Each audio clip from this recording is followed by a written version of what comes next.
జగన్మోహన్ రెడ్డి గారు ఒక హెచ్చరిక చేశాడు.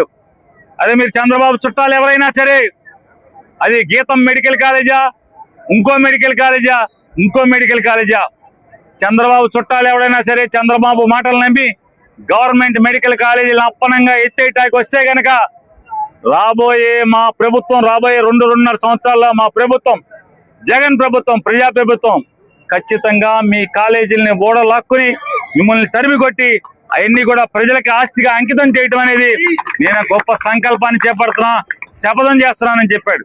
హెచ్చరిక చేస్తున్నాం.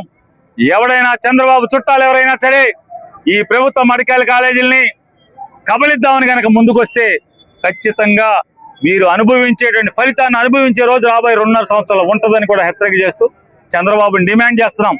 ఇప్పటికీ సంపద సృష్టిస్తానని చెప్పి సంపద సృష్టించకపోగా 2,66,000 కోట్ల రూపాయలు అప్పు సృష్టించిన చంద్రబాబు దాంట్లో 5,000 కోట్ల రూపాయలు ఖర్చు పెడితే 10 మెడికల్ కాలేజీలు పూర్తయి ప్రజల ఆస్తులుగా వస్తాయి.